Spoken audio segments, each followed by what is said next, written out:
તો વિદ્યાર્થી મિત્રો, હવે આપણે વાત કરી છે કે ધ્વનિ કઈ રીતે ઉત્પન્ન થતી હોય છે. તે આપણા પ્રથમ પ્રશ્નનો જવાબ છે. તેના માટે આપણો જવાબ છે કે જે કંઈ બી કંપન કરતા હશે પદાર્થો તેના દ્વારા ધ્વનિ ઉત્પન્ન થતી હોય છે. પ્રથમ પ્રશ્ન શું હતો? તો કે ધ્વનિ કઈ રીતે ઉત્પન્ન થાય છે. રાઈટ, તેનો જવાબ છે કંપન કરતા પદાર્થો દ્વારા ધ્વનિ ઉત્પન્ન થાય છે.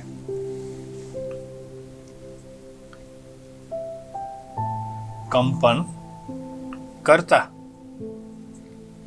પદાર્થો દ્વારા ધ્વનિ ઉત્પન્ન થાય છે.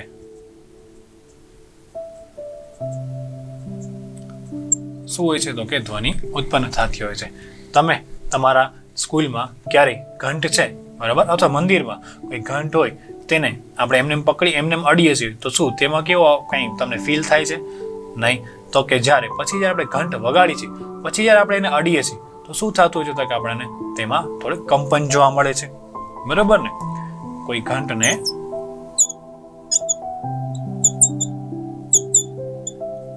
ઘંટને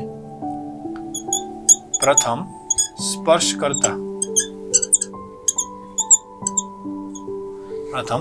કરતા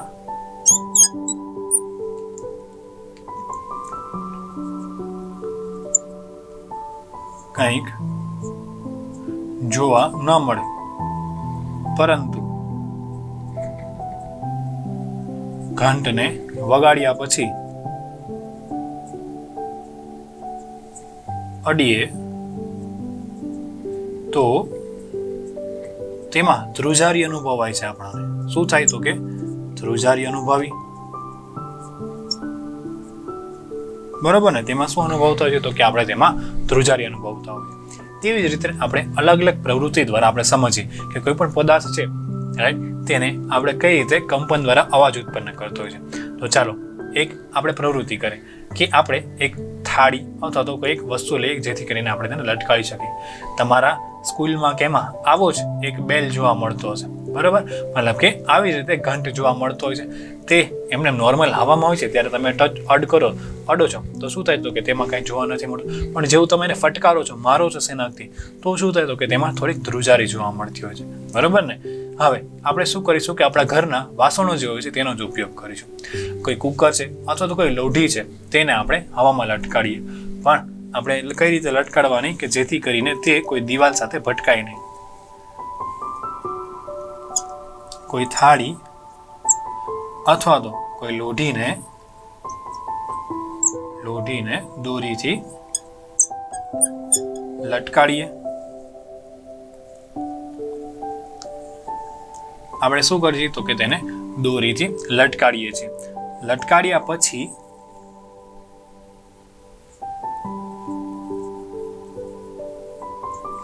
પછી તેને આપણે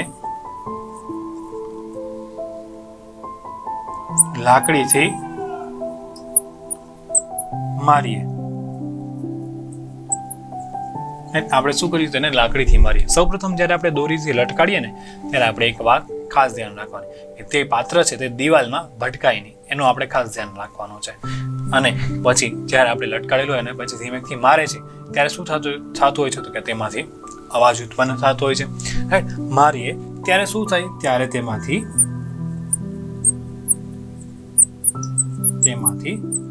અવાજ ઉત્પન્ન થતો હોય છે. અવાજ ઉત્પન્ન થાય છે, રાઈટ. અને અવાજ ઉત્પન્ન થવાની સાથે સાથે તે જે પાત્ર હોય છે તે કેવું હોય? તો કે તે ધ્રુજારી પામતું હોય છે. તે પાત્રમાં ધ્રુજારી અનુભવાતી હોય છે. જ્યારે આપણે એને અડીએ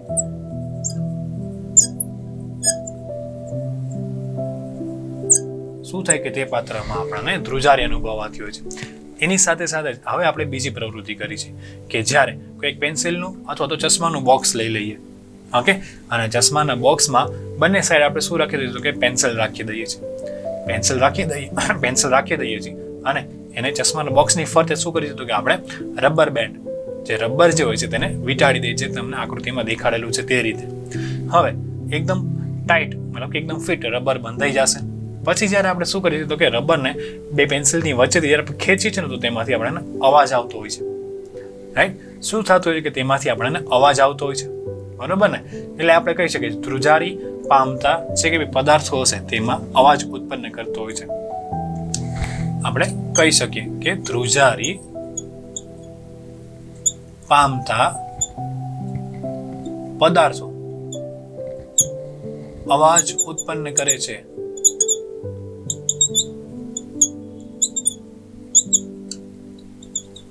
શું કરતા હોય છે તો કે તે અવાજ ઉત્પન્ન કરતા હોય છે. રાઈટ? આપણે જોયું આ પ્રવૃત્તિ એક છે ને આપણે ઘરે બી કરી શકીએ છીએ. આપણી પાસે નાનું પેન્સિલનું બોક્સ તો હશે જ, બરાબર? પેન્સિલનું બોક્સ અથવા તો આપણા ચશ્માનું બોક્સ હોય, રાઈટ? તેને ફરતે આપણે શું કરી દીધું કે રબર વીંટી દઈએ છીએ અને બેના ખૂણા ઉપર આપણે પેન્સિલ રાખી દઈએ છીએ. પછી જ્યારે આપણે રબરને ખેંચીએ છીએ તો આપણને અવાજ સંભળાતો હોય છે, રાઈટ? તો આપણે જોયું કે એક સ્થાનથી બીજા કે આગળ પાછળ થતા પદાર્થની ગતિને આપણે શું કહીએ છીએ તો કે કંપન કહીએ છીએ. ઓકે, કોઈ પણ પદાર્થ છે તે એક સ્થાનથી બીજા સ્થાને જાય અથવા તો કોઈ પદાર્થ આગળ પાછળ થાય, આગળ પાછળ થતી પદાર્થની ગતિને શું કહે છે તો કે આપણે કંપન કહે છે. રાઈટ? તેને આપણે શું કહે છે તો કે કંપન કહેવામાં આવતું હોય છે. એક સ્થાનથી કે બીજા સ્થાન અથવા તો આગળ પાછળ કોઈ પદાર્થ થતો હોય તો શું ગતિ કરતો હોય તો શું થાય તો કે કંપન કરતું હોય છે. એવું આપણામાં પણ જોવા મળતું હોય છે, બરાબર? એવું આપણામાં પણ જોવા મળતું હોય છે. પછી કોઈ પણ દોલનોના કંપનના વિસ્તારને આપણે કહીએ છીએ કંપ વિસ્તાર. આના માટે આપણે પ્રવૃત્તિ કરવાની છે. એક આપણે થાળી લેવાની છે, તેમાં પાણી નાખવાનું છે અને થાળીની જે ધાર હોય છે જ્યાંથી આપણે થાળી પકડી છે, બરાબર, ત્યાં આપણે સૌપ્રથમ ચમચી મારવાની છે. ચમચી આપણે મારીએ છીએ, રાઈટ? તો ત્યારે આપણને શું જોવા મળે છે કે થાળીમાંથી અવાજ આવતો જોવા મળે છે, બરાબર ને? હવે થોડીક વાર પછી જ્યારે અવાજ પાછું બંધ થઈ જાય ત્યારે પાછું આપણે શું કરવાનું છે કે પાછી ચમચી થાળીની ધાર ઉપર મારવાની છે. ત્યારે તમને પાણીમાં કંઈક તરંગો દેખાતા હશે. જ્યારે આપણે ચમચી છે તેને થાળીની ધાર ઉપર મારી છે ત્યારે આપણને પાણીમાં તરંગો દેખાતા હોય છે, રાઈટ? હવે આ તરંગો જે હોય છે તે કંપન કરતા હોય છે, મતલબ કે જે આપણે અવાજ જે ઉત્પન્ન કરી છે તે કંપન દ્વારા આપણને મતલબ કે તરંગો દ્વારા આપણને દેખાતો હોય છે પાણીમાં. હવે કોઈ પણ દોલનના કંપનના વિસ્તારને આપણે કંપ વિસ્તાર કહીએ છીએ. મતલબ કે જેટલા પાણીમાં જે અવાજ આવતો હોય છે તેનો જે વિસ્તાર હોય છે તેને આપણે શું કહીશું તો કે કંપ વિસ્તાર. કંપનના વિસ્તારને મતલબ કે કંપન જેટલું વિસ્તારમાં થાળીમાં જે થાય છે તેને આપણે કહીએ છીએ કંપ વિસ્તાર. શું કીધું તો કે કોઈ પણ દોલનના કંપનના વિસ્તારને કંપ વિસ્તાર કહેવામાં આવે છે.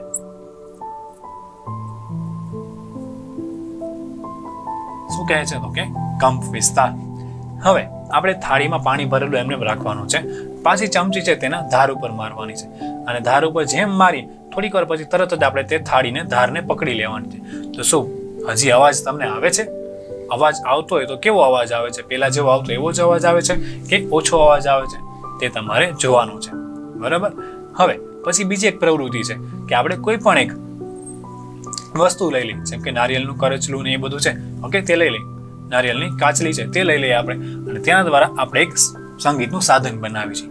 આપણે અલગ અલગ સંગીતના સાધનો છે તેમાંથી અવાજ આવતો હોય છે, બરાબર ને? તેમાં આપણે એક દોરી વીંટી દઈએ, પછી તેને આપણે વગાડવાની ટ્રાય કરીએ તો આપણે જોઈએ કે તેમાં કંપન કરતો ભાગ કયો હશે, મતલબ કે કઈ એવી વસ્તુ છે કે જે કંપન કરે છે અને અવાજ ઉત્પન્ન કરે છે, તેના વિશે આપણે માહિતી મેળવવાની છે, બરાબર? તો આપણે અલગ અલગ સંગીતના સાધનો છે તેને આપણે જોઈએ. તો અત્યારે તમને જે સંગીતનું સાધન દેખાય છે તેમાં જે દોરી બાંધેલી છે, રાઈટ, જે દોરી બાંધેલી છે તે અવાજ ઉત્પન્ન કરે છે. સંગીતના સાધનોમાં કંપન જોવા મળતું હોય છે. કંપન જોવા મળે છે જે અવાજ ઉત્પન્ન કરે છે. જે શું કરે? અવાજ ઉત્પન્ન કરે છે. બરાબર, જે અવાજ ઉત્પન્ન કરતા હોય છે. હવે આપણે અલગ અલગ સાધનોની આપણે વાતચીત કરી. તમને જે અલગ અલગ સાધન આપેલું છે તેના વિશે આપણે વાતચીત કરવાની છે કે કયા કયા સાધનો છે કે તેમાં કયા ભાગમાંથી અવાજ ઉત્પન્ન થતો હોય છે. જેમ કે આપણે વાતચીત કરી વીણા છે, બરાબર, તેમાં જે દોરી એકદમ ખેંચાયેલી હોય છે ને તેના દ્વારા અવાજ ઉત્પન્ન થતો હોય છે. પછી તબલા છે, બરાબર, તેમાં પણ આજુબાજુમાંથી કેટલી બધી દોરી ખેંચાયેલી હોય છે તેના દ્વારા અવાજ ઉત્પન્ન થતો હોય છે. એવા આપણે અલગ અલગ સાધનો જોવાના છે કે કયા કયા સાધનો છે જે સંગીત માટે ઉપયોગ થાય છે, તેમાં કયા ભાગમાંથી અવાજ ઉત્પન્ન થતો હોય છે. વાંસળીની વાતચીત કરી તો વાંસળી છે, રાઈટ, માનો કે ફ્લૂટ છે, વાંસળી છે, તેમાં જે આખો વાંસળીનો જે પાઇપ છે તેમાં હવાનો જે સ્તંભ હોય છે ને એમાંથી અવાજ ઉત્પન્ન થતો હોય છે. મતલબ કે આ એક આખી આપણે કહીએ વાંસળી છે. હવે આમાં આપણે કહીએ અહીંયા ઘણા બધા નાના નાના કાણા જોવા મળતા હોય છે. તો આ શું છે તો કે હવાના સ્તંભ છે. આ હવાના સ્તંભ.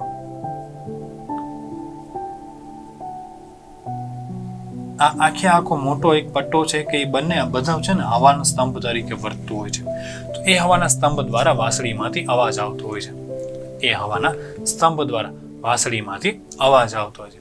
પછી હવે તમને ઘણા બધા અલગ અલગ સાધનો જોયા હશે. મંજીરા છે, રાઈટ, અને એવી જ રીતે ઘણા બધા સાધનો છે તમે વગાડતા પણ હશો.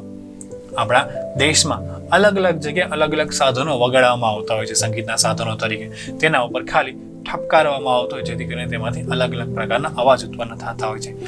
તમને એક આપણા ભારત દેશમાં કેટલા અલગ અલગ સાધનો વગાડવામાં આવે છે તેના વિશે તમને માહિતી એકઠી કરો અને તે સાધનો કઈ રીતે વગાડતા હોય છે તે પણ તમે જુઓ. અલગ અલગ જગ્યાએ અલગ અલગ સાધનો અલગ અલગ રીતે વગાડતા હોય છે, બરોબર. ઘણા બધા લોકો નાના નાના મંજીરા વગાડતા હોય તો ઘણા બધા લોકો બહુ મોટા મોટા મંજીરા વગાડતા હોય છે. ઘણા બધા લોકો નાના નાના ઢોલ નગારાને વગાડતા હોય તો ઘણી જગ્યાએ બહુ મોટા મોટા ઢોલ નગારાને બધું વગાડવામાં આવતું હોય છે ને. તેવી જ રીતે આપણે શંખની વાતચીત કરી. શંખ જે છે તેને આપણે મોઢા દ્વારા વગાડીએ છીએ હવા ફૂંકીને, તો એના દ્વારા પણ વગાડવામાં આવતું હોય છે, રાઈટ. એમાંથી પણ આપણે અલગ અલગ અવાજ ઉત્પન્ન થતા હોય છે. માટલું છે, ઓકે. તો આ જે માટલું છે તેમાં ખાલી આપણે ઠપકારવાથી તો અલગ અલગ અવાજ ઉત્પન્ન થતા હોય છે. એવી જ રીતે અલગ અલગ કેટલા બધા સાધનો જે હોય છે તેનો ઉપયોગ કરવામાં આવતો હોય છે. પછી આપણે જોઈએ કે આપણે પણ અલગ અલગ કઈ રીતે અવાજ ઉત્પન્ન કરી શકીએ છીએ. તો આપણે એકી સાથે 5 થી 6 ગ્લાસ લેવાના, ઓકે. સ્ટીલના અથવા તો કાચના ગ્લાસ લેવાના. તેમાં બધામાં અલગ અલગ પાણી ભરવાનું છે. રાઈટ. અને પછી ધીરે ધીરે બધા કાચના ગ્લાસની ધાર ઉપર આપણે ધીરે ધીરે એક નાની લાકડીથી આપણે કહીએ કે ઠપકારવાનું છે. તો બધામાં તમને અલગ અલગ અવાજ જોવા મળતો હશે. તો આપણે પણ આ રીતે અલગ અલગ સાધન બનાવી શકીએ છીએ આવી રીતે. તો આપણે જોયું કે કંપન દ્વારા ધ્વનિ ઉત્પન્ન થતી હોય છે, રાઈટ. કોઈ પણ પદાર્થ છે જે કંપન કરતું હોય છે તેના દ્વારા શું ઉત્પન્ન થતું હોય તો કે ધ્વનિ ઉત્પન્ન થતી હોય છે.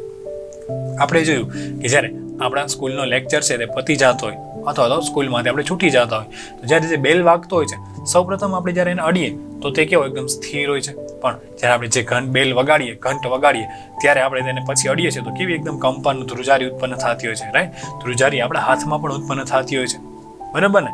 તો એ ધ્રુજારી છે એના દ્વારા શું ઉત્પન્ન થતું હોય તો કે અવાજ ઉત્પન્ન થતો હોય છે. ધ્રુજારી દ્વારા એમાંથી અવાજ ઉત્પન્ન થતો હોય છે, બરોબર. હવે એવી જ રીતે આપણે શું કર્યું છે, બીજો એક એક્સપેરિમેન્ટ કર્યો, માનો કે પ્રવૃત્તિ કરી. આપણે એક થાળી લીધી અથવા તો કોઈ કુકર લીધું જેને આપણે હવામાં ટીંગાડી દીધું. હવામાં ટીંગાડવાની વાત એવી રીતે રાખવાની કે જેથી કરીને પાછળથી કોઈ દિવાલ સાથે કે તે અથડાય નહીં. પછી આપણે એક લાકડી લઈને શું કરી છીએ તો કે તેને ફટકારીએ. પછી જ્યારે આપણે કુકર કે જે કેવી પાત્ર લટકાવ્યું છે એને અડીએ ને તો કેવું લાગે આપણને તો કે તે આપણને કંપન કરતું લાગતું હોય છે. એના લીધે અવાજ ઉત્પન્ન થતો હોય છે, રાઈટ. અથવા આપણા હાથમાંથી કે ક્યારેક કોઈ વાસણ પડી જાય તો હોય ને તો પણ આપણને અવાજ ઉત્પન્ન થતો હોય છે, બરાબર. તો પણ આપણને અવાજ આવતો હોય છે. તો આપણે તેને અડીએ ને તો એ પાત્ર છે થોડુંક ધ્રુજતું હશે અને તેમાં ધ્રુજારી ઉત્પન્ન થતી હશે તેવું દેખાતું હોય છે, બરાબર. તો એવી જ રીતે આપણે વાતચીત કરી કે કોઈ પણ પાત્ર હોય તે ધ્રુજારી ઉત્પન્ન કરતું જ હોય છે. પછી આપણે વાતચીત કરી એક થાળી છે તેમાં આપણે પાણી ભરી લીધું. પાણી ભરીને આપણે થાળીની ધાર ઉપર આપણે ચમચી મારીએ છીએ ત્યારે શું થતું હોય છે કે તે પાણીની અંદર આપણને કેટલા બધા તરંગો ઉત્પન્ન થતા દેખાતા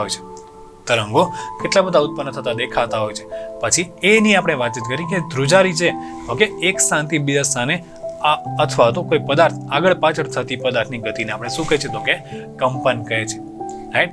અને માની લો કે આ થાળી છે એની અંદર આપણે કંપ વિસ્તાર કોને કહેવાય કે થાળીની અંદર આટલા જ ભાગમાં કંપન થતું હોય છે, તો આટલા જ ભાગને આપણે કહીએ છીએ તેનો કંપ વિસ્તાર. થાળીની અંદર જ જેટલા ભાગમાં કંપન થતું હોય છે તો એટલા જ ભાગને આપણે કહીએ છીએ તેનો કંપ વિસ્તાર. કોઈ પણ દોલનના કંપનના વિસ્તારને આપણે કહીએ છીએ કંપ વિસ્તાર. થાળીને આપણે અહીંયા મારીએ છીએ તો અંદર કેટલા બધા અંદર તરંગો ઉત્પન્ન થતા હોય છે ને, તેને આપણે કહીએ છીએ કંપ વિસ્તાર. હવે આપણે પાછું થાળીને મારવાનું ધાર ઉપર અને આપણે તેને તરત પકડી લેવાનું. થાળીને આપણે તરત પકડી લે છે તેની ધારને, તો અવાજ કેવો આવે છે તે આપણે જોવાનું છે. અવાજ આવે છે કે નથી આવતો, આવે છે તો કેવો આવે છે, નથી આવતો તો શું કરવા માટે નથી આવતો, તેના વિશે આપણે માહિતી જોવાની છે, બરોબર. પછી આપણે અલગ અલગ સંગીતના સાધનો છે તેના વિશે જોયું કે સંગીતના સાધનો કઈ રીતે બની શકે. આપણે કોઈ પણ નારિયેળની કાચલી છે તેને લઈ અને તેને આપણે સંગીતના સાધનોમાં પરિવર્તિત કરી દઈએ. કઈ રીતે કરી શકો?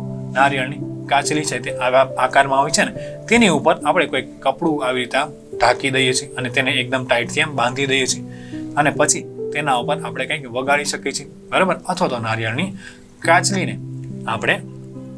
આપણે કહીએ કે એમાંથી કોઈક આમ દોરી એકદમ ટાઈટ આમ ખેંચીએ, પછી તે દોરીને આપણે વગાડીએ તો આપણે જોઈએ કે એમાંથી કંપન કરતો વિસ્તાર કયો છે, તો કે આ ભાગમાં આપણે કહીએ તો કે કપડું છે, ત્યારે અહીંયા આપણે કહીએ તો કે આ દોરી છે. દોરી અહીંયા શું છે તો કે કંપન કરતો વિસ્તાર, કંપન કરતો ભાગ તો કે આ કપડું, બરાબર ને. એવી જ રીતે અલગ અલગ સાધનો હોય છે તેમાં અલગ અલગ કંપન કરતા ભાગો જોવા મળતા હોય છે. જેમ કે વીણા છે, ઓકે, તબલા છે, વાંસળી છે, એમાં અલગ અલગ ભાગો જે હોય છે જે કંપન કરતા હોય છે. પછી આપણે આપણું જે કંઈ બી કંપન આપણે અલગ રીતે સાધનો બનાવી શકીએ છીએ. જેમ કે આપણે ગ્લાસની વાતચીત કરી, આપણે કોઈ પણ ગ્લાસ છે તે લઈ લઈએ. કેટલા? આપણે 5 ગ્લાસ લઈએ છીએ. ચાલો, આ 5 ગ્લાસમાં અલગ અલગ સ્તર સુધી પાણી ભરવાનું છે.